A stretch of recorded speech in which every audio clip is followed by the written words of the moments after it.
Jesús, el amigo de mi alma, me ha redimido, me ha redimido de aquel negro camino donde yo anduve perdido, rompió aquella. Te invitamos a seguirnos en nuestras redes sociales y publicar las grandes maravillas de nuestro Dios. Dios te bendiga. Pero el pan sin levadura entre nosotros es que tomemos nuestra Pascua con panes sin levadura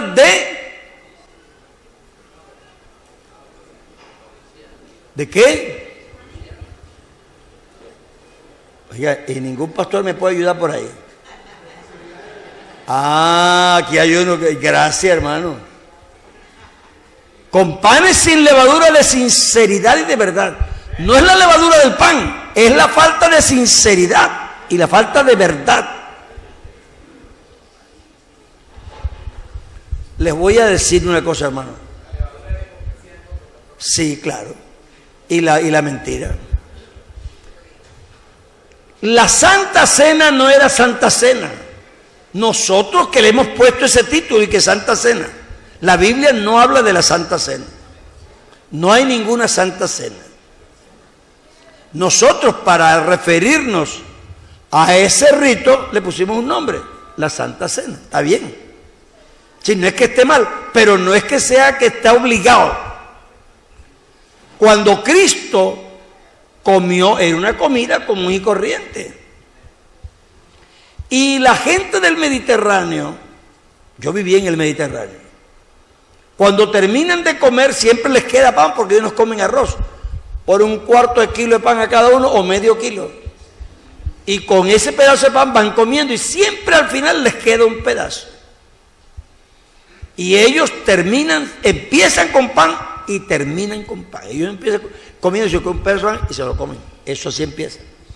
Y después que comen, terminan con un pedazo de pan. Así que Cristo estaba comiendo con ellos una cena de Pascua. Terminó y el último pedazo de pan que se iba a comer, entonces le pareció bonito hacer el símbolo. Y dijo, así como este pan es mi cuerpo. Y así como yo lo parto, así me van a partir. Y este vino, así es la sangre mía, que se da derramado por todos. Eso fue un simbolismo en la comida. Y los hermanos que hacían la cena en la iglesia cristiana después de que Cristo murió y resucitó, traían para la iglesia la comida, los calambucos, los calderos, todos a comer. No era ninguna santa cena, traían una comida. Léalo, ahí está en la Biblia. Entonces Pablo los regañó. Y dijo, hermano, pero es que ustedes ya cuando se reúnen para la Santa Cena, cuando ustedes se reúnen para comer el pan y la copa del Señor, esto se ha convertido en un desorden. Porque hay hermanos ricos que traen una danta entera. Y hay hermanos pobres que traen un arenquito. Ni un conejo, un curí. Dice, entonces el uno sale repleto y el otro sale con hambre. ¡Qué vergüenza! No, vayan y coman en su casa, le dijo. Así que la Santa Cena no es ningún rito especial en ese sentido. Se hacía con carne, comida y todo. Así que traían la gente a la casa, a la iglesia, toda la comida. Y las familias comían ahí todos. Era como una comida de comunión, de confraternidad. Porque la Santa Cena lo más que tiene que es de comunión. Y precisamente se estaba convirtiendo en disensión. Porque el pobre hermano hambriento que veía esa lanta que el otro estaba comiendo, decía, Dios mío, se le salía por ahí. No seamos tan rituales, hermanos, que el cristianismo, lo que Cristo más enseñó fue en contra de los ritos. El cristianismo no es una religión ritual. El judaísmo sí. Y por eso, como usted lee la Biblia más en el Antiguo Testamento que el Nuevo, se ha copiado muchos de los ritos del Antiguo Testamento, pero el Nuevo Testamento no está en ritual. La Santa Cena la seguimos haciendo como un símbolo, pero en realidad, ellos se quedaban, era a comer. Vea, yo cogí una costumbre en la iglesia donde yo era pastor, que el 31 de diciembre yo invitaba a comer a toda la iglesia, yo de mi bolsillo. Porque eso sí es una cena santa, en las que todos tengan plata o no tengan, pueden quedarse a comer y podemos ser hermanos. Así que no sea tan ritual. Nosotros tenemos un rito que es la Cena del Señor, que ya se quedó con un pedacito de pan, un poquito de vino, no porque fuera así, sino por la dureza del corazón y la amplitud del estómago.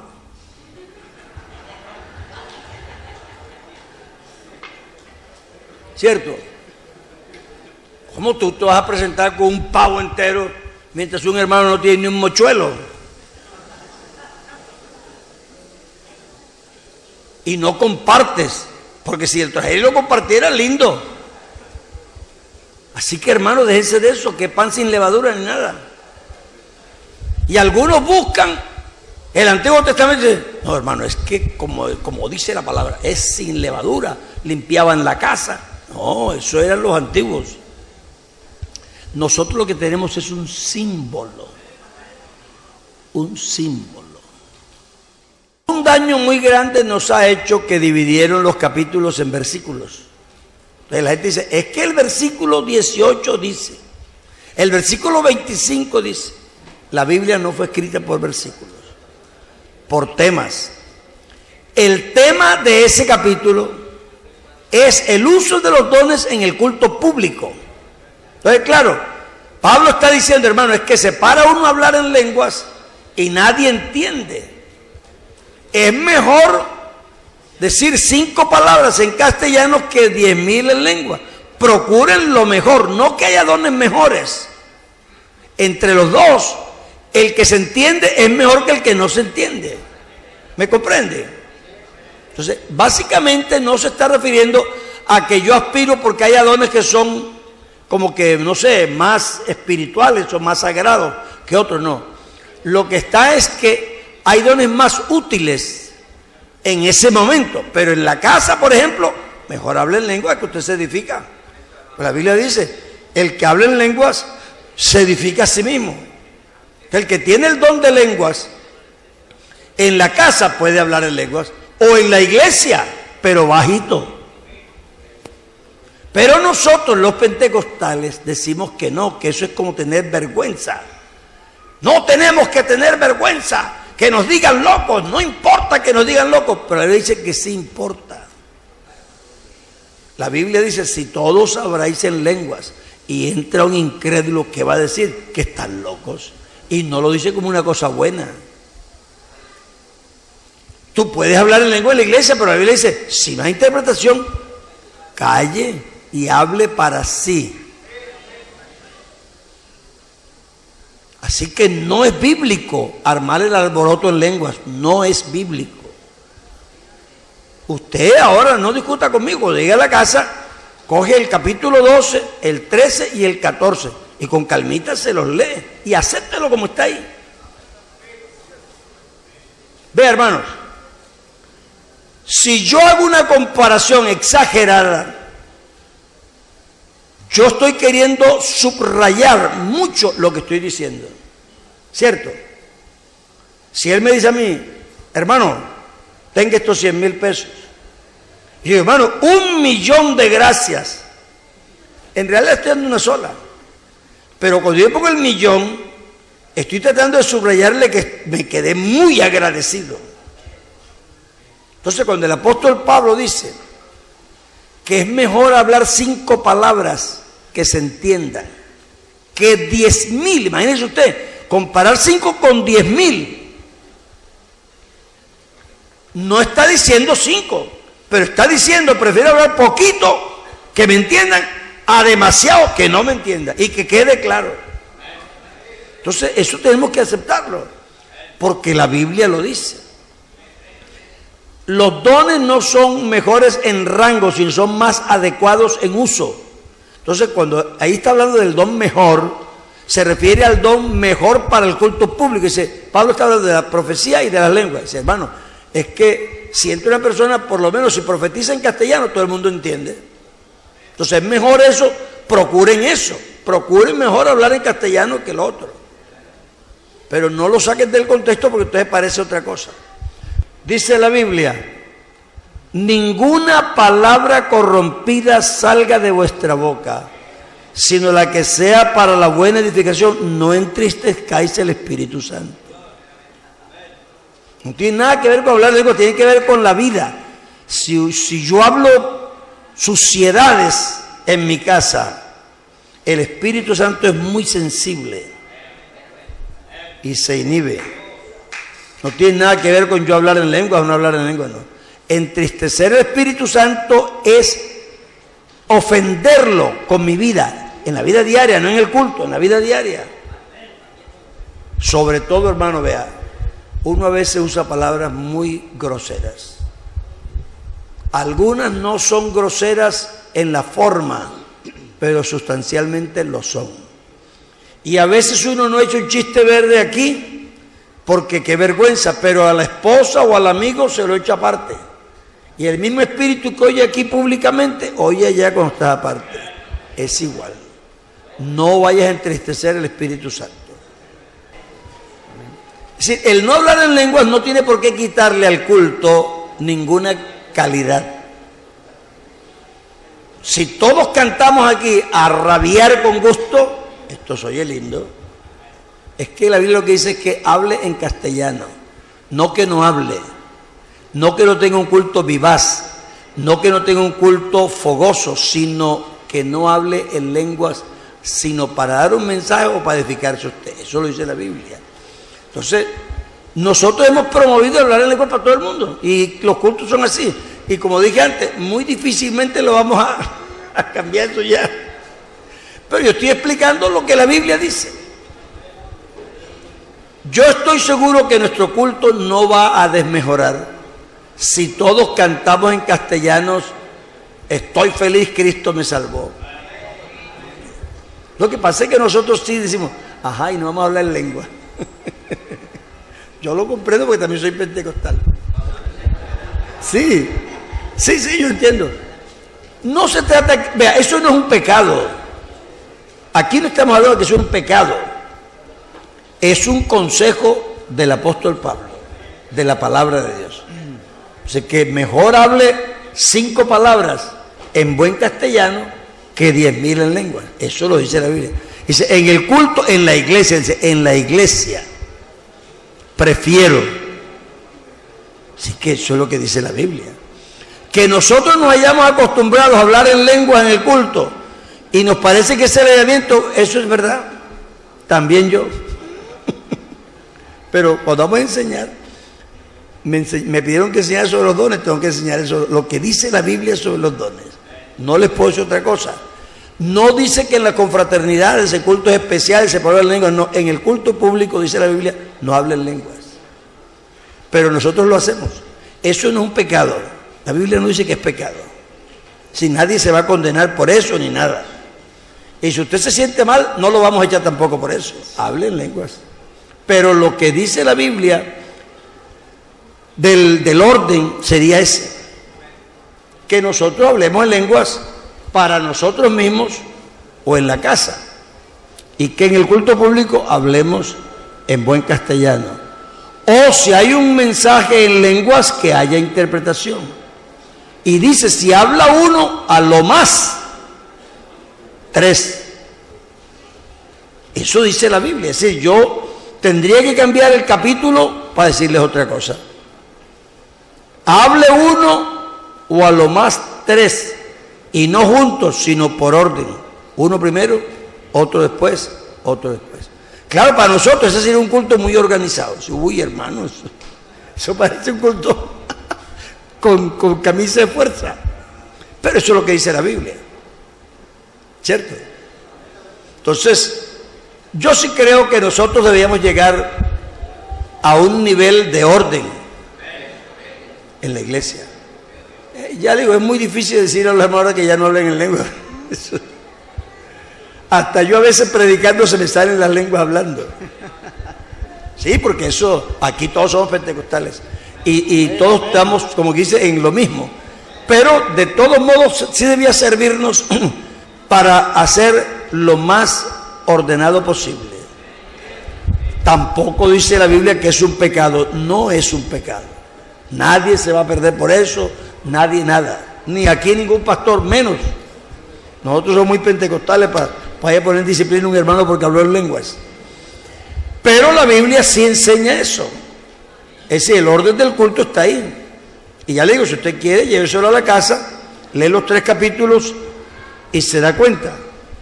Si no se trataría de que el culto va a desmejorar porque la gente no habla en lenguas, eso sí sería un error. Pensar que desmejoró porque no habla en lenguas no es verdad. El culto sigue igual de bueno. Pero la Biblia sí nos explica que no exageremos las lenguas en público.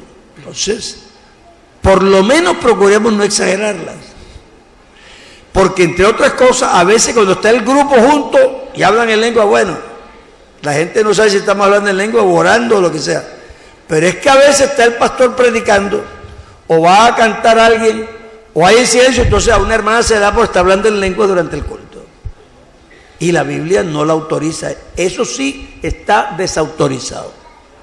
Porque la Biblia dice que esa hermana que hace eso o ese hermano es un egoísta.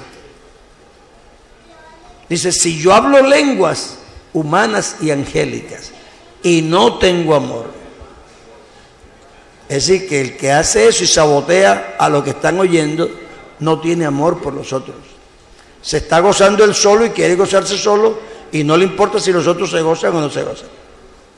Algunos de nosotros nos confunde que vimos a un pastor siendo usado por Dios y descubrimos al mes que estaba en pecado. ¿Sí o no? Entonces los hermanos dicen, hermano, pero ¿cómo? Algunos creyentes hasta lo defienden porque ellos dicen, no, pero es que Dios lo apoyaba. ¿Cómo es posible si Dios lo apoyaba? La explicación de eso es eso. Una cosa, vea lo que le voy a decir. Yo estuve en la reunión del consistorio, ahora que estuve en Pereira, y ellos me pidieron un día en la reunión que les diera una charla, y les dije esta charla que les voy a decir. Apoyado o aprobado, respaldado o aprobado. Una cosa es que Dios me respalde, porque cuando Dios me respalda, respalda 2 cosas. Una, la palabra de Dios que yo hablo, que es suya. Y 2, el ministerio que me dio, el don que me dio, Él respalda eso. Pero a mí no me sirve, para mí personalmente, que Dios me respalde.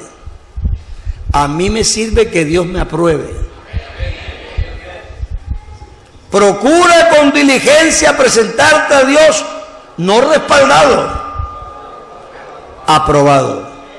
Porque aprobado quiere decir que yo, no mi ministerio, sino yo como persona pasé el examen. Entonces, eso a veces nos confunde, porque dice, hermano, pero este pastor, y entonces ¿cómo es que predicaba, hermano? Y la gente se convertía, y Dios lo usó, ahí oramos por el fe y se sanó. Entonces la persona no puede comprender que una persona que esté caída, Dios la usa. Entonces se buscan otras explicaciones. No, eso no fue el don, es un demonio. No, tenga cuidado, tenga cuidado.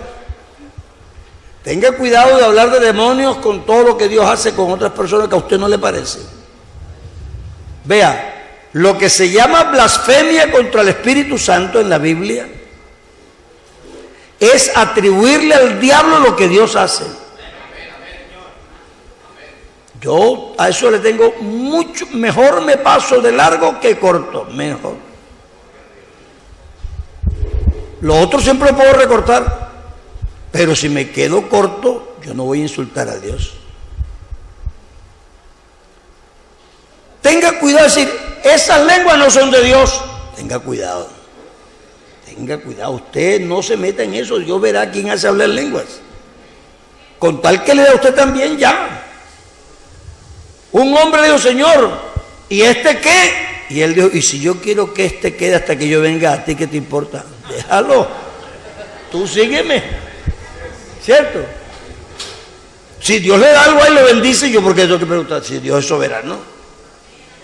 De pronto a mí me parece que él no se lo merece, pero si Dios se lo dio, Dios sabrá por qué, yo no sé por qué. Yo tengo que hablar con Dios yo. No estés observando a otro, obsérvate a ti mismo, mira todos los días en la perfecta ley de Dios como en un espejo tu mismo rostro y arréglalo y no mires el ajeno. Entonces nosotros tenemos una cosa que es, además, que ha confundido a los hermanos por años, porque ellos no entienden cómo un hermano Dios lo usó cuando estaba en pecado. Entonces el creyente común y corriente, que muchas veces actúa ingenuamente, que de buen corazón, dice, no, eso tiene que ser mentira. Esa mujer lo está calumniando. Si fuera verdad, ¿cómo Dios lo iba a usar? Sí lo usa. Vea, cuando yo estaba muchacho, yo estudiaba y era pastor. Eso me causó a veces dificultades. Entonces, un día yo salí del colegio al culto, como iba siempre. Pero ese día iba más tarde y el bus iba lleno. Y no había tenido yo tiempo de prepararme para predicar. Así que iba yo con un remolino en la cabeza a ver qué iba a predicar. Y usted sabe cómo se siente uno pastor que no tenga nada que va a predicar. Eso es una cosa horrible. Entonces yo iba con eso. No, hermano, eso me bajé con la camisa por fuera y la gente lo tira a uno y lo pisa. No está como ambiente para predicar, ¿cierto? Está uno que se le vuela. Bueno, de todos modos yo tenía que hacer mi culto. Bueno, yo hice el culto y llegó la predicación. Me salió un sermón malísimo. Dios mío, es que no encontraba yo por dónde. Le daba por aquí, se me iba, por aquí, se me iba, por allá. Qué desesperación de ver uno que no le cuadra el sermón por ningún lado. Horrible. Bueno, cuando yo vi que había ya predicado como 18 minutos, 20 por ahí, dije, ya está bien, ya. Esto es un sufrimiento. Vamos a parar esto. Sí, ya. Vea, uno tiene que aprender que cuando pierde, pierde. El día de perder, hermano, se le fue la liebre. ¿Verdad? Hay días que salen bien, hay días que no salen tan bien. Y entonces yo dije, pónganse de pie, vamos a orar. Iba a despedir el culto. Pero cuando yo dije, vamos a despedir, Dios me habló. Me dijo, y no le vas a dar oportunidad a nadie que se entregue. Y dije, pero Señor, ¿quién se va a entregar? Con este sermón tan malo no se entrega a nadie. Y volví a insistir a despedir el culto. Y Dios volvió y me dijo, pero Álvaro, no le va a dar oportunidad que nadie se entregue. Como a la tercera vez, porque eso pasa en segundos, rápido. Como a la tercera vez, no, ni siquiera dije pasen aquí. Si alguno se quiere entregar al Señor, levante la mano. Usted sabe que los pastores cuando hacemos eso porque queremos que no se va a entregar a nadie. Confiesen.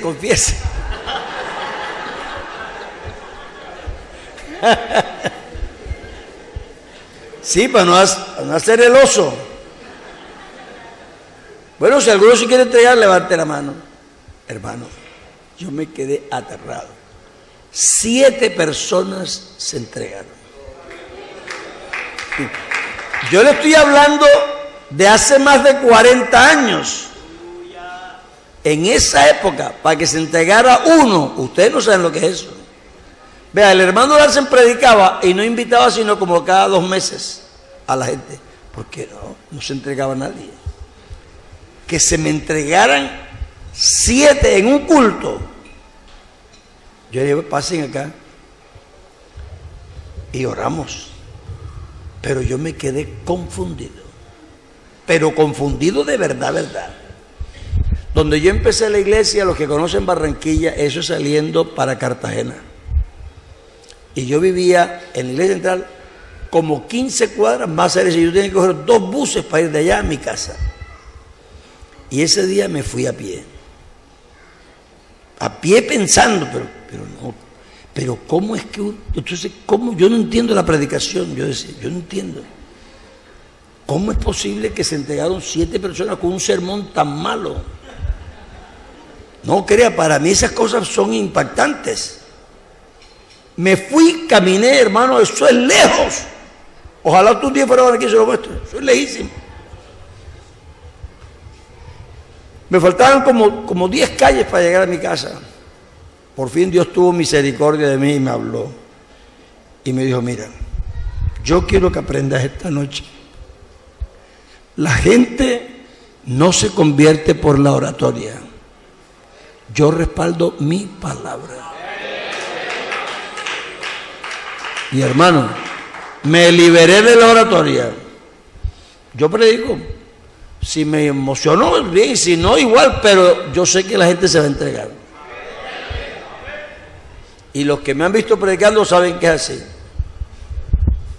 Algunos me dicen, es que yo usted no lo comprendo. No, trate de comprender, sino eso no es mío, eso es de Dios. Entonces, uno tiene que entender eso.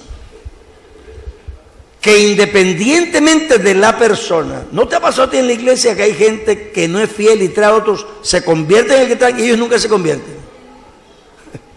Esos son los que digo, que son cuervos, que Dios los usa para traer carne, pero son animales inmundos. Eso es un fenómeno que pasa en la iglesia. Y uno a veces, como tiene una mente tan religiosa, dice, no, es que si Dios lo usa tiene que ser un hombre muy consagrado y tal. Y después uno dice, consagrado. No está muy consagrado. Pero es que Dios no lo está respaldando a él. Dios está respaldando el ministerio que dio y la palabra. Lo que yo necesito es que Dios me apruebe. Eso sí necesito. Ser aprobado por Dios. Entonces, un don sí se puede tener y Dios hasta lo puede usar. Pero eso no salva a nadie. El que usted Dios lo use para sanar a una persona no lo va a llevar al cielo. Por eso es que muchos dicen, yo sané enfermo en tu nombre, yo eché demonios. Tú, ni sé quién eres tú, no te conozco. Así dice la Biblia. Así que hermanos, no se engolosine con los dones. Los dones son muy lindos, son muy útiles. Pero nosotros necesitamos es desarrollo cristiano en la verdad de Dios. No dejemos, nosotros la Biblia dice, como dice la Biblia, y no impidáis el hablar en lenguas. Aquí nadie va a impedir eso. Nosotros todos somos pentecostales, creemos en hablar en lenguas. Y ya le digo, lo digo yo que a veces hasta predicando se me sale hablar lenguas. Así que yo no tengo mucho problema para hablar en lenguas. Hay personas que sí. Pero igual tengo que decir lo que Dios dice porque esa es la palabra de Dios. Entonces, con todo y que es una gran bendición, tenemos que usarlo como Dios dice. Y si hacemos como Dios dice, Dios nos va a bendecir, nos va a ayudar. Entonces, vamos a ver. Es posible que Dios le muestre o revele a alguien, hermano, algo a un hermano y siempre al pastor. Es posible que Dios le muestre o le revele algo a un hermano y siempre al pastor. No, que si es posible que le revele, claro. Eso no es que es posible, eso pasa cada rato. pero no tiene que ser siempre el pastor. Vea, nuestro problema es que a veces los creyentes que tienen un don, entonces se quieren subir encima del pastor. Es decir, este es todo el problema.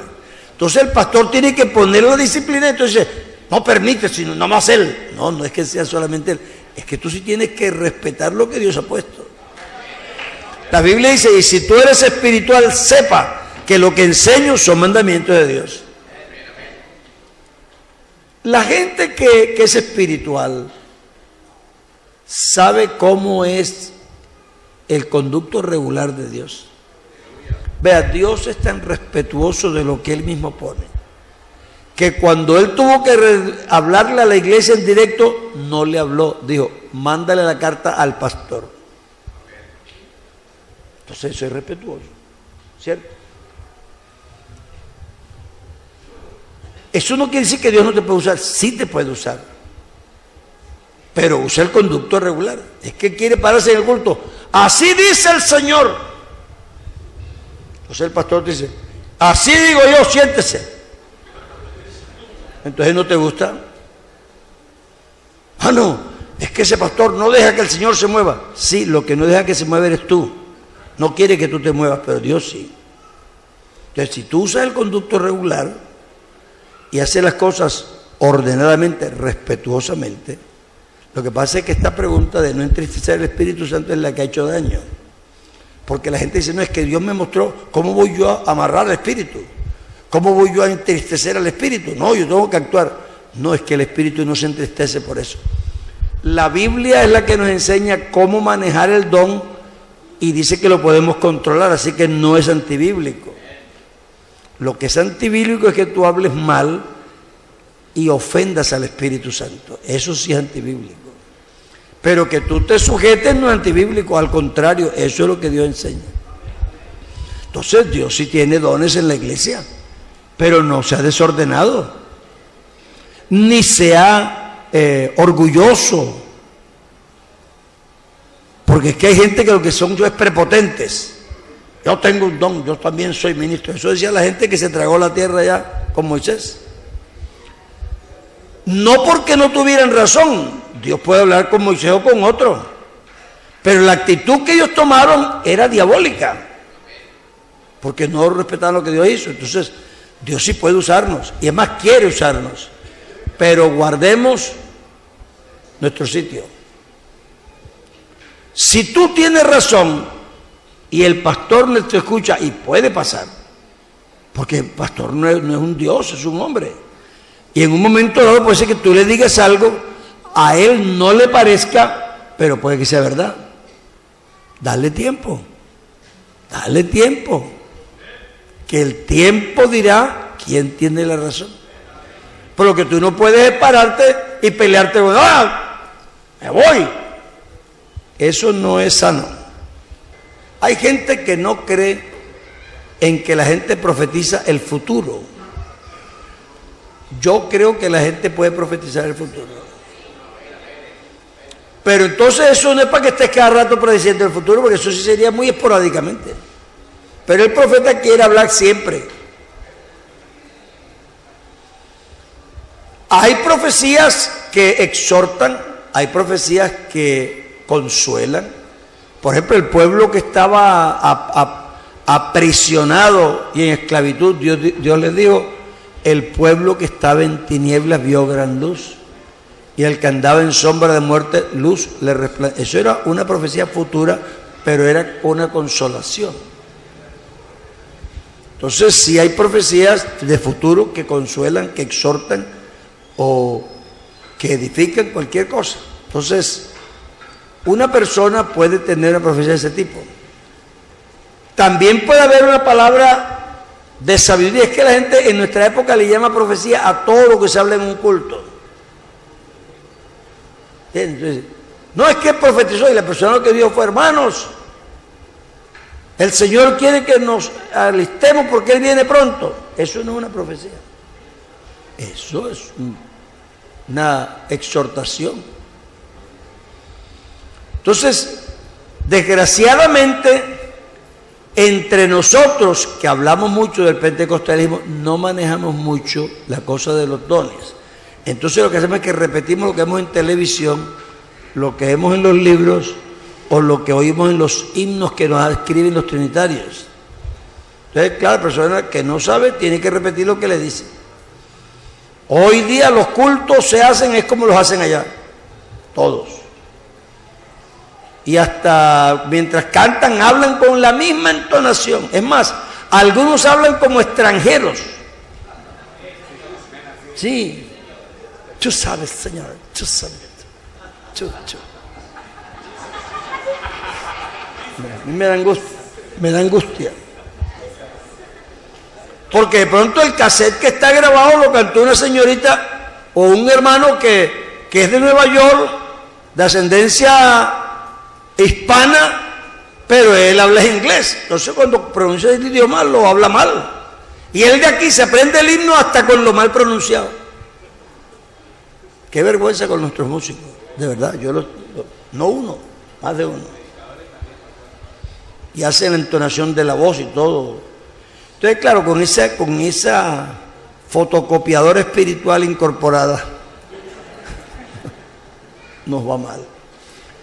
Pero una persona sí Dios la puede usar, pero es que hay palabras de sabiduría, hay palabras de ciencia. No todo que es. Vea, si yo digo hermano, usted tiene algo escondido, eso no es profecía. Pero nosotros decimos que sí es profecía. Eso es revelación.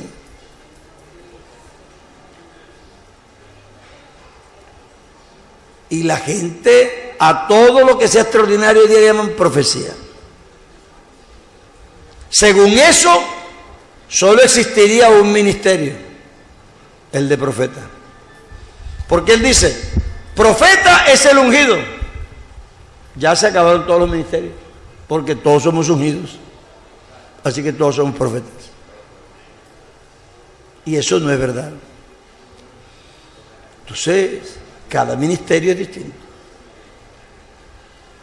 Pero eso sí puede pasar en un culto, pero es que en un culto unas personas no pueden estar. Hay iglesias que se acaba el culto, entonces se quedan después del culto y que a profetizar. Sí, tuvimos que llamar a un pastor por allá en Bucaramanga que hacía eso. Se quedaba en el culto, entonces, vamos a quedarnos a orar y a profetizar, hermanos. Imagínense. Es decir, ya estaban programados para profetizar. ¿Eso qué va a ser de Dios? Una programación. Ya yo vengo preparado con algo para decir. Entonces, yo creo que nosotros de todos modos sí tenemos que tener un orden de culto. Y ojalá, si algún día Dios le muestra algo a alguien, que lo haga con mesura, con respeto. Y ya le digo, use al pastor, que para eso está ahí puesto. El pastor le escucha, hermano, yo siento que Dios a ver qué le dice el pastor. Si él le da autorización, bueno, usted está autorizado. Dice, no, espérese, yo digo algo. Bueno, déjelo así.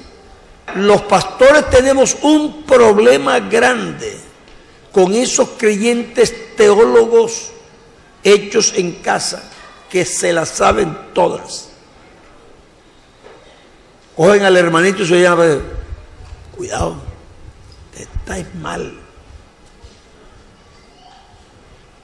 Bueno, ayude al pastor. Pero nosotros no tenemos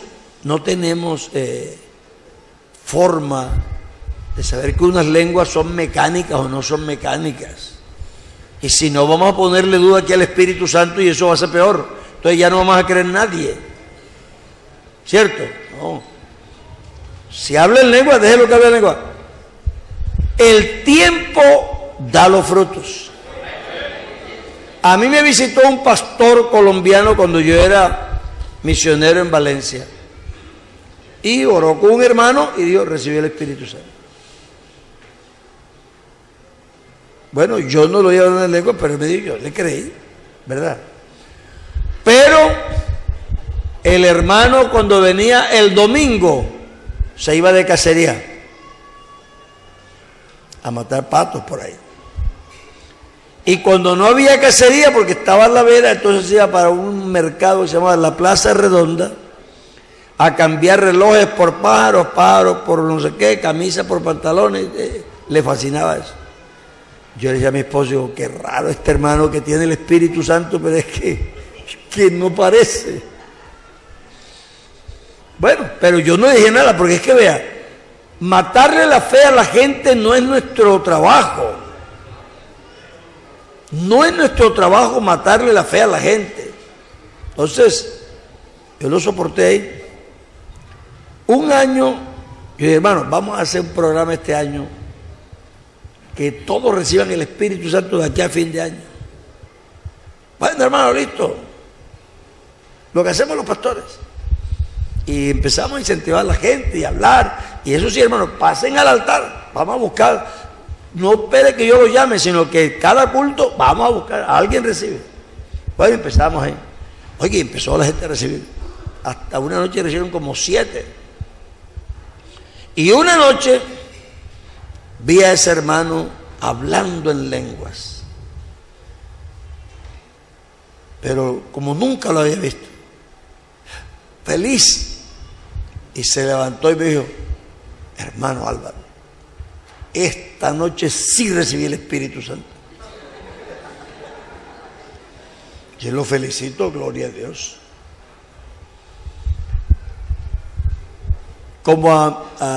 Eso fue como el jueves.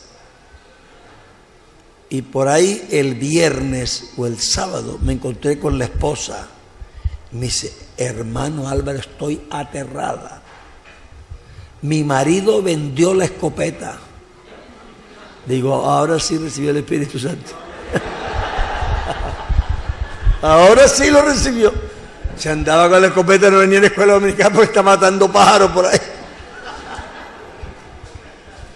Entonces hay esos casos, pero espere, ore a Dios, ayuda al hermano. Ore con él, cuando pase usted se le pone al ladito ahí como quien no quiere la cosa. Y ora con él. Si no lo recibe de verdad,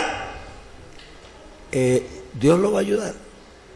Pero empezar a decir usted, tú no hablas en lengua, tú eres mecánico. Eso es peligroso. Eso es peligroso porque no hay ninguna forma de saberlo. Y además porque tú lo que estás es matándole la fe a la gente. Entonces, ¿para qué vamos a hacer eso? No, vamos a incentivar a los hermanos. Y si a veces a uno le parece que la persona está como así, pero anímalo, y es posible. Diego. Una preguntita, hermano Álvaro, referente al Espíritu Santo, que según lo que dice Efesios 1:13, que dice, en el cual vosotros, habiendo oído la palabra de verdad, el evangelio de vuestra salvación, y habiendo creído en él, fuisteis sellados con el Espíritu Santo de la promesa, que son las arras de vuestra herencia, de la posesión adquirida para alabanza de su gloria. Entonces, cuando dice es el sello para el día de la redención, explíquenos esa parte, porque pues en la explicación que da, pues nosotros decimos que los pentecostales no decimos si el Espíritu Santo, que el bautismo del Espíritu Santo, vea, hagan diferencia cuando se refieren al bautismo del Espíritu Santo y a la obra del Espíritu Santo. Son dos cosas distintas. Toda persona que entra al Señor tiene la obra del Espíritu en su vida actuando. El bautismo del Espíritu Santo es una experiencia dentro de la obra del Espíritu. No es el Espíritu. Es una experiencia dentro de la obra del Espíritu. Y cuando habla del sello para el día de la redención.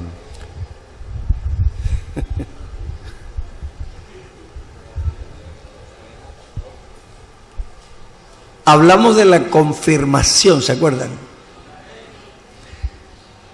Y hemos dicho aquí ahora que nosotros sí creemos que los creyentes deben recibir el Espíritu Santo y que lo busquen y ayudarlos.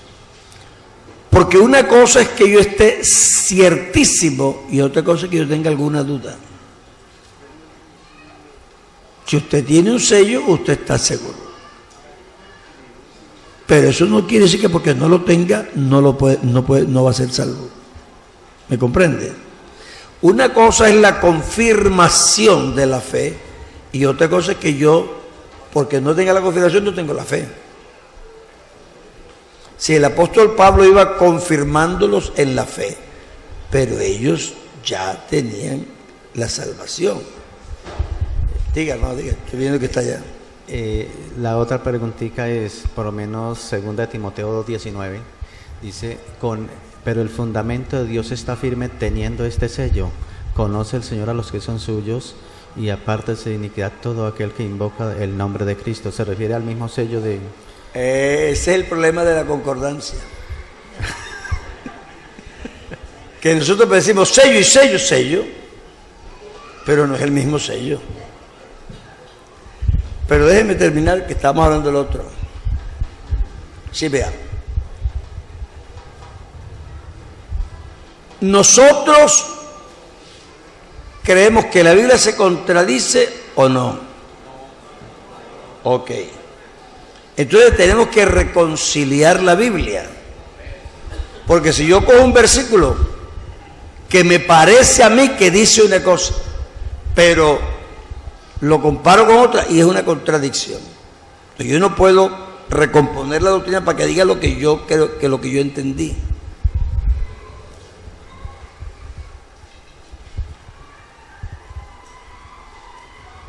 Cuando Pablo se refiere a los que estaban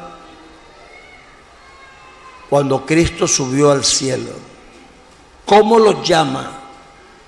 Simpatizantes, arrepentidos, medio inconversos, ¿cómo los llama? Dice, y después se le apareció como a 500 ¿qué? Eran hermanos.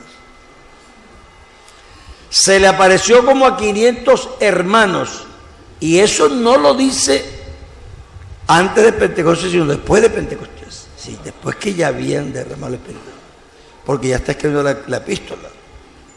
Han pasado bastantes años. Él dice, había 500 hermanos, así que eran hermanos. En el día de Pentecostés fueron bautizados 120,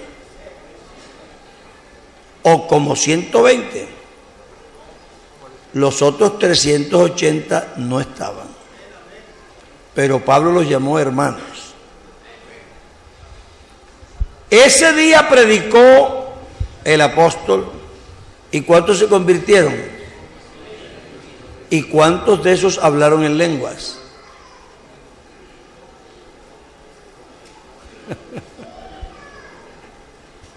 No dice que hablaron en lenguas, pero ¿sabe qué dice? Y fueron bautizados y fueron añadidos a la iglesia.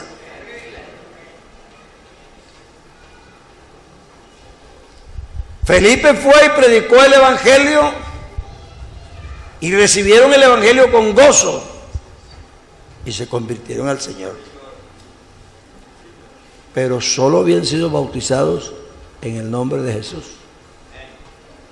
Y fue después que viniendo Pablo le impuso las manos y fueron llenos del Espíritu. Entonces, nosotros no podemos contradecir media Biblia porque un versículo nos parece que de pronto dice algo que ya lo sacan. La obra del Espíritu comienza desde que el predicador anuncia el Evangelio y la persona lo cree. Ahí comienza la obra del Espíritu. Así que cualquier persona que cree en el Señor tiene el Espíritu trabajando en él. Lo que pasa es que nosotros creemos que el bautismo del Espíritu Santo es el momento en que el Espíritu Santo viene a nuestra vida. No. El Espíritu Santo, el bautismo del Espíritu Santo es una experiencia que te sube de nivel en esa misma obra del Espíritu. Pero el Espíritu está obrando en ti. Le hace el librito del hermano Eliseo, por ahí debe estar. Yo acabo de dar un curso de este mismo, de los dones, con él en Bucaramanga, hace 15 días. Entonces, los hermanos, algunos también, ellos dicen, no, pero es que si yo le se va para el infierno. Pero es que la Biblia dice, el que fuere bautizado será salvo. Así que no podemos contradecir eso. Yo sí creo, en cuanto a ese versículo, que si usted quiere estar seguro, recibe el Espíritu Santo, porque es un sello. Es un sello. Si eso rubrica la obra. Y te da mucha... Es decir, es que el Espíritu Santo trae un cambio a la vida extraordinario. Esto no se puede discutir. Tú tienes una vida nueva, abierta a nuevas experiencias, a dones del Señor, a fruto del Espíritu, a todo lo que trae el Señor con ese bautismo. Y trae mucha seguridad. Entonces, sí importa que la persona reciba el Espíritu Santo, porque eso le da tranquilidad, eso le confirma en la fe. Pero tú estás en la fe, pero te confirma en la fe el bautismo del Espíritu Santo. Entonces, nosotros no enseñamos que el que no habla en lenguas se va al infierno. Es más, hace muchos años la Iglesia Pentecostal Unida no enseña eso. Algunos hermanos han quedado y se sienten molestos a veces. Dicen, no, pero es que el hermano ya dice que... Entonces no vas a ver de cualquier manera. No, de cualquier manera no. Tienes que creer en el Señor y bautizarte en el nombre de Jesucristo. Vean. Me extiendo porque creo que este punto nos afecta mucho a todos. Entonces, mire la fraseología de Hechos 2:38. Dice, arrepentíos. ¿Eso qué forma verbal es? Es un imperativo, ¿cierto? Así que es una orden. Arrepentíos y bautícese. Otro imperativo. Para el perdón de pecados y ese no es imperativo. Esa es una consecuencia. Si consecuencialmente, si cumples la orden, te vamos a regalar el bautismo del Espíritu Santo. Jesucristo dijo, si alguno tiene sed, venga a mí y beba. El que cree en mí, como dice la Escritura, de su interior correrán ríos de agua viva. Y esto hablaba del Espíritu que habrían de recibir los que creyesen en él. Eso no es común de que todo el mundo va a hablar 3 días en lenguas, pero no es nada raro tampoco. Sí, es una experiencia. No haga escándalo. Dígale, vaya tranquila, téngala en la casa ya. Lo que sí me parece raro es que me contaron una experiencia de algunos que hablaban en lenguas, pero escribían y se comunicaban, hasta echaban chistes y todo, pero hablaban en lenguas. Eso me parece que no encaja. No encaja. Vea, hay experiencias muy extraordinarias. Yo estuve en un campamento hace como 2 años en el distrito 7, en un campamento de juventud. Bueno, me tocó predicar, se movió el Señor y hubo bendición.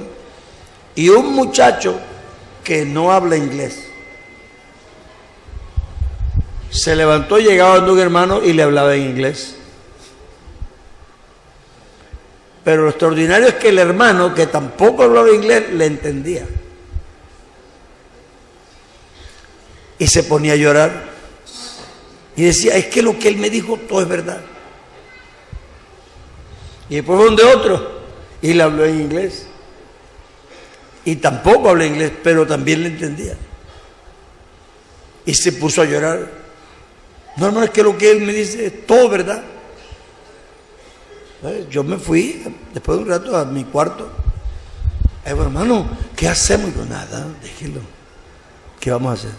Si él no está haciendo nada malo, Dios lo está usando, déjelo. Pero entonces la gente, cuando ve algo que no es común, enseguida piensa que ya es malo. No, esté pendiente. Yo le dije, estén pendientes. Si él hace algo extraño, me avisan. O si él se pone a decir cosas extrañas. Pero aquí nadie ha dicho que él ha dicho cosas extrañas. Ni ha hecho cosas extrañas. Él solamente va hablando en lengua y se para y le dice, ya. No, el muchacho después del campamento estaba bien. Al otro día, porque esta tarde estaba como muy emocionado, hablando en lengua y tal. Al otro día estaba ahí, y yo fui hace poco a Valledupar, ahí a Valledupar, y él estaba ahí bien, fiel, ni se ha puesto en eso. Es una cosa que le dio esa experiencia al Señor ese día. Se ve que Dios le quería decir las cosas a las personas y no los quería avergonzar públicamente. Entonces le digo cosas que nada más entendía él, nada más. Entonces se ve que Dios usó esa manera. Eso no pasa cada rato. Desde que yo me conozco ha pasado una vez. Pero yo la creo. Es decir, yo no veo que una obra del Espíritu yo tenga que molestarla. No. Es decir, es como lo que estamos hablando aquí del Espíritu Santo, del bautismo. Una cosa es que nosotros entendamos que sí y que no para salvarse. Y otra cosa es que nosotros como pastores nos descuidemos de que nuestra iglesia no esté llena del Espíritu Santo. Es otra cosa. Yo creo que todo pastor debe tener una especie de preocupación siempre porque su congregación esté llena del Espíritu Santo. Y uno por eso es que hace programas y va a campamentos y hace vigilias y le incentiva a los... Y creo que eso debe ser así. Lo que pasa es que aquí estamos en un foro teológico. En los foros teológicos uno está estudiando doctrina. El A y la B y la C. Pero aquí ninguno debe estar tranquilo que... No, en mi iglesia, gracias a Dios, nadie ha hablado en lenguas. ¿Qué tal? No, eso no. Eso no.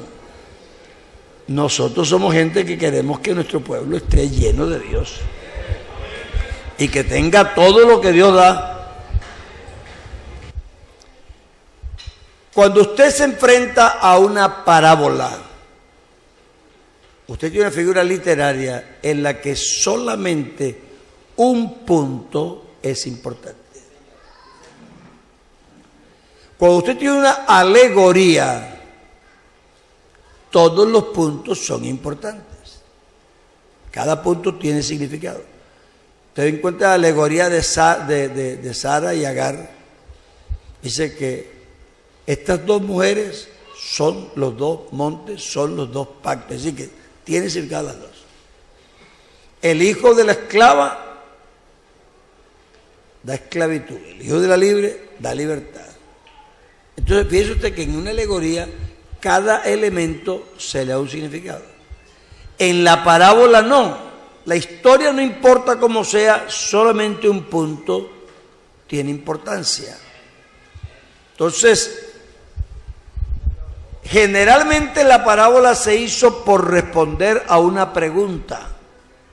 Entonces, vos ve la pregunta, miren la respuesta de la parábola, y lo que responda a la pregunta, eso es lo único que significa la parábola. No podemos coger una parábola y alegorizarla, es decir, darle valor a cada elemento, porque no es así. Entonces, aquí no importa que sean 10, que 5 se fueron, que 5 se quedaron, que tenían aceite, que no tenían aceite. Es una historia compuesta según las necesidades y condiciones de la época, pero que tiene una respuesta para una pregunta, nada más. Igual que la del buen samaritano, que la han explotado tanto. Pero esa parábola lo que habla nada más es de quién es mi prójimo, nada más. Todo lo demás es pura alegoría. Entonces yo les recomiendo que guarden esa regla. Cuando lean una parábola, regrésense unos versículos arriba a ver dónde está la pregunta que le hicieron al Señor, que Él respondió con esa parábola. Y no le pongan más, sino eso, lo que responda a la pregunta. Porque no significa más. Usted imagínese que el Señor tenga 5 esposas.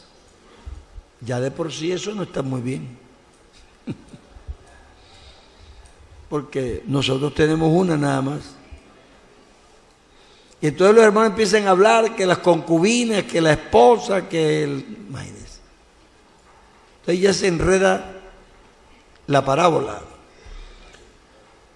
En esa época los matrimonios eran polígamos, así que la parábola se refiere a una historia que supuestamente pasa en una época en que eso es factible.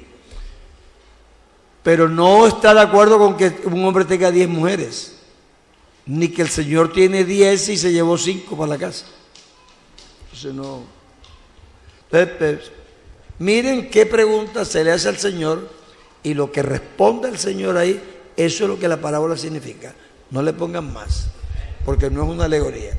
Bueno, esto aquí ya hay muchas preguntas. ¿Cantar es un don? Sí, cantar es un don. Es que hay muchos dones. No es solamente, por eso esta listica hay más. Cada uno tiene un don.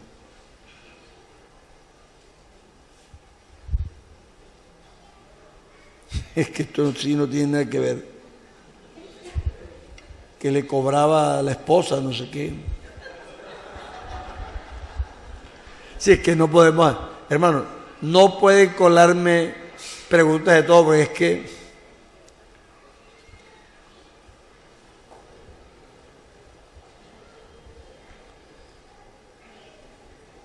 el que no cree, el que no naciere de agua y del Espíritu no puede entrar en el reino de los cielos. ¿Cuándo nace de agua y cuándo del Espíritu? Bueno, eso ya lo hemos, yo creo, respondido 10,000 veces. Eso quiere decir que no es que me está preguntando, sino que está rechazando la respuesta que di antes. ¿Me entiende?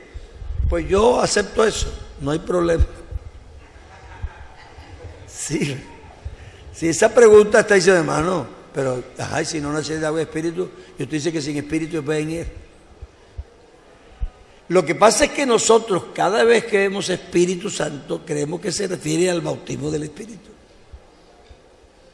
Entonces, con esa mentalidad, nosotros nunca vamos a ver otra cosa. ¿Por qué? Porque cada vez que se dice Espíritu Santo, es bautismo del Espíritu.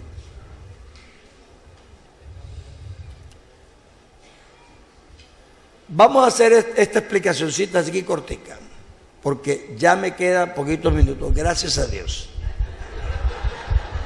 Me han hecho sudar petróleo. Vean,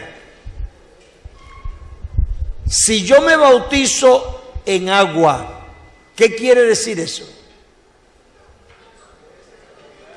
¿Que yo qué? No, en físicamente, ¿qué es lo que pasa? No, eso es teológico. No, físicamente. Es decir, yo me sumerjo en el agua, ¿verdad? Es decir, si yo me bautizo en agua, me sumerjo en el agua, porque la palabra bautizar significa sumergir.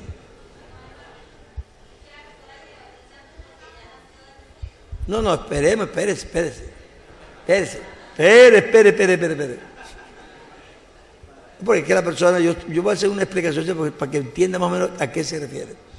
Cuando yo me bautizo en agua, yo me sumerjo en agua, ¿cierto? Ahora, cuando yo me bautizo en el Espíritu, me sumerjo en el Espíritu, porque aquí en agua, me sumerjo en agua, estoy bautizado.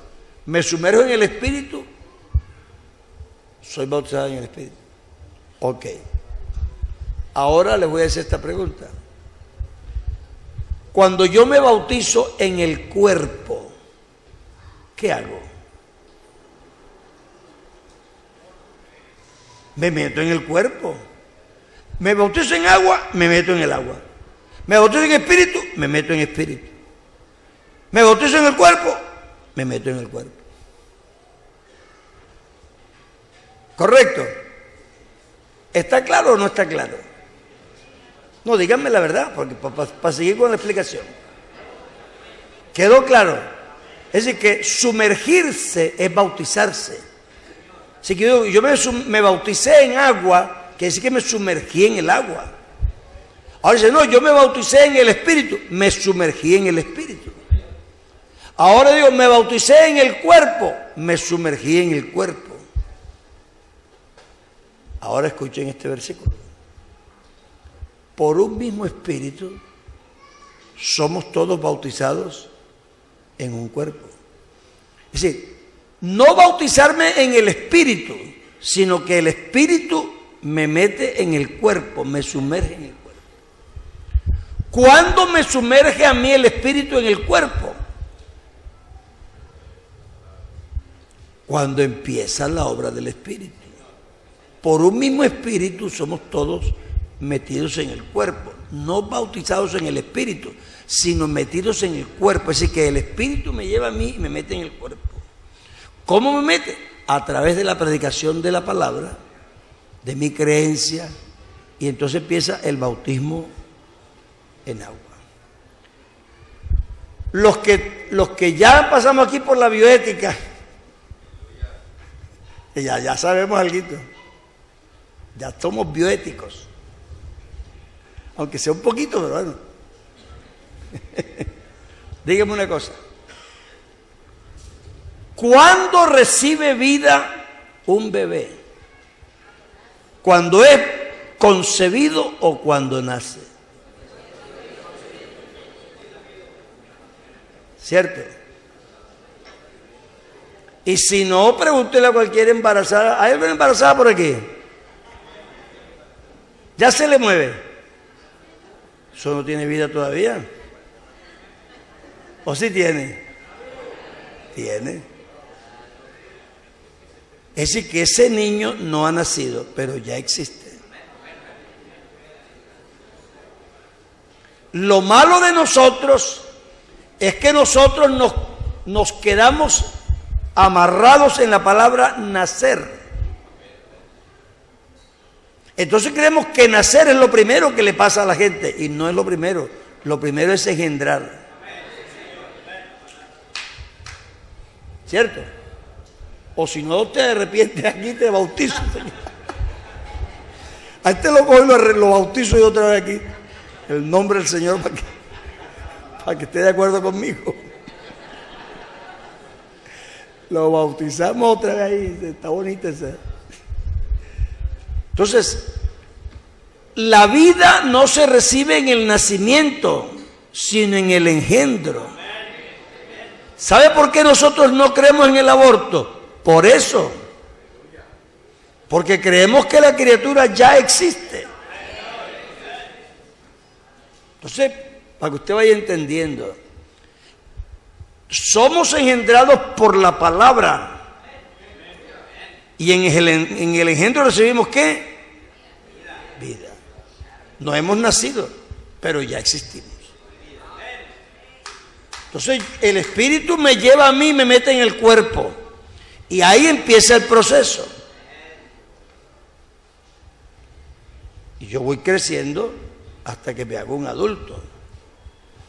El nacimiento es lo que decía el hermano ayer, que era abogado. La ley considera a un individuo un ser material en el momento en que puede vivir separado del cuerpo de la madre, aunque sea un instante. La ley lo considera y dice, ahora sí ya es un ser. Por eso la ley aprobó el aborto. Dice, no, es que no es un ser todavía. Eso es una cosa legal, pero eso no es la cosa de Dios. Entonces, el nacimiento es el momento en que la persona empieza a usar la vida de forma independiente. Pero han pasado 9 meses en los que se transformó de un, ¿cómo que se llama eso? Embrión a un neonato. Y eso fue un proceso fantástico de transformación. Entonces, nosotros, aquí todos somos testigos.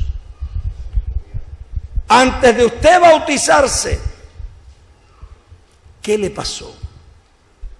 Además, la mayoría de los pastores que están aquí le dicen al creyente, no lo bautizo hasta que no dé frutos de arrepentimiento. ¿Y qué es frutos de arrepentimiento? ¿Cómo crees tú que una persona que no ha nacido, que no existe, si el nacimiento fuera el principio, va a dar frutos de qué? Si tú le estás exigiendo frutos porque tú crees que existe, si no sería una contradicción. Entonces, yo me acosté con una rebeldía encima que no me aguantaba ni mi mamá. Eso no había quien me aguantara. Solo tenía 12 años, pero hermano, ya era rebelde. Y me pegaron y me castigaron, pero nada. Y así con esa rebeldía me acosté esa noche. No, ni oré que iba a orar. No creo que me acordaba si Dios existía o no. Y esa noche yo tuve un sueño. Y soñé que había ido a una tienda a comprar un cigarrillo y que unos hombres atracaron la tienda, mataron a la gente, pero me llevaron a mí. Y me iban a matar, pero entonces yo me ofrecí para colaborar en el sueño. Entonces me volví de la pandilla.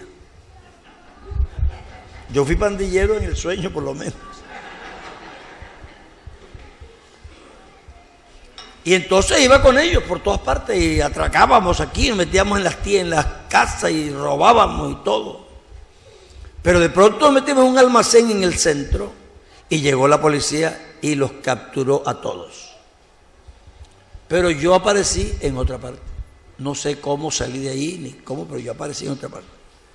La otra parte donde aparecí era el basurero público.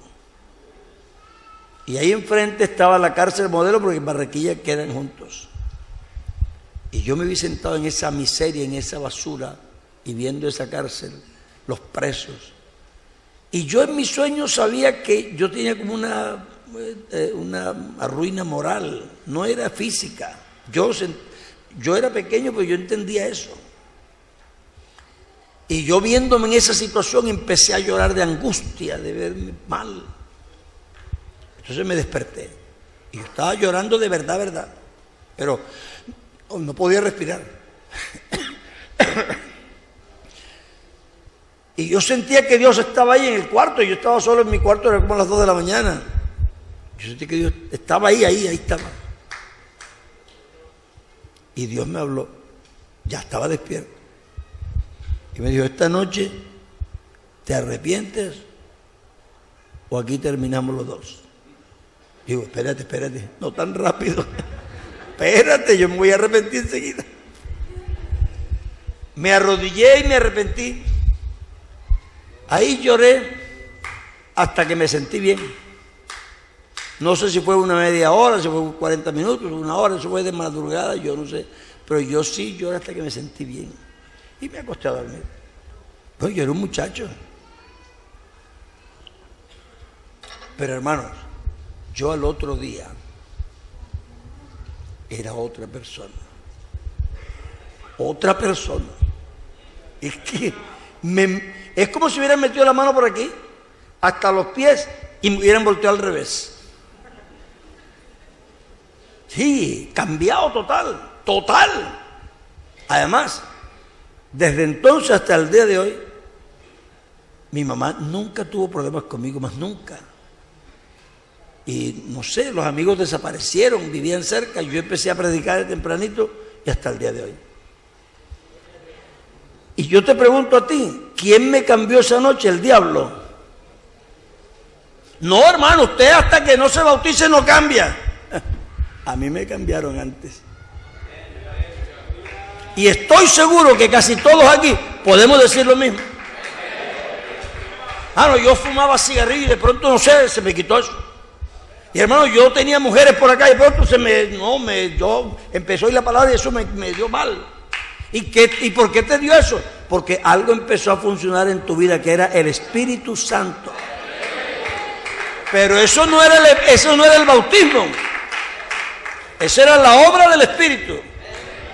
Tú todavía tienes que recibir el bautismo del Espíritu, pero es otro peldaño más arriba. Y no es de lujo, hermanos. Yo no estoy tratando de decir que el bautismo del Espíritu Santo es un lujo o es un adorno, no. Es un peldaño en la vida espiritual. Y no, ese no es el último, después sigues creciendo. Porque Dios nos lleva de victoria en victoria, de gloria en gloria, vamos creciendo, creciendo. Lo que pasa es que nosotros a veces pensamos que si aceptamos una cosa, ya entonces todo el mundo se vaya al mundo y nosotros entonces ya, imagínate, si hace así, nadie va a buscar el Espíritu Santo. ¿Tú crees que la gente que está aquí no quiere ser cristiano? Y no quiere ser lo mejor cristiano posible. Claro. Algunos seguramente tienen fallas, pero por dentro no les gusta que tienen fallas. Y no quisieran tenerlas. Y quisieran ser mejores cristianos. Eso a veces uno no les cree. No, ese hermano que quiere consagrarse, eso es un mundano ahí. No, créele, créele. Él no tiene por qué decirte a ti que quiere ser un cristiano si él se puede ir y ya. Desde que se queda es porque no se quiere ir. Aunque cometa errores que a uno le molesta que los cometa y le irrita que los cometa, él está viniendo. Algo tiene que ser que busca ahí, algo, ¿cierto? Debe ser algo que busca. Entonces, hermano, no lo ayudemos a terminarlo.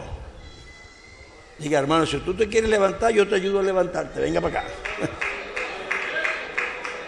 Y vamos a crecer en el Señor. Dios tiene mucho que darnos. Así que permitamos. Esta chica es joven.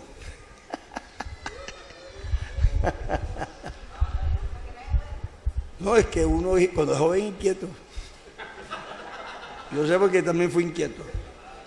Si todavía estoy viejo y estoy inquieto, imagínense. Hermanos, Dios quiere llenarnos con su Espíritu Santo, claro que sí. Vamos a ponernos de pies. Aleluya. Santo Espíritu.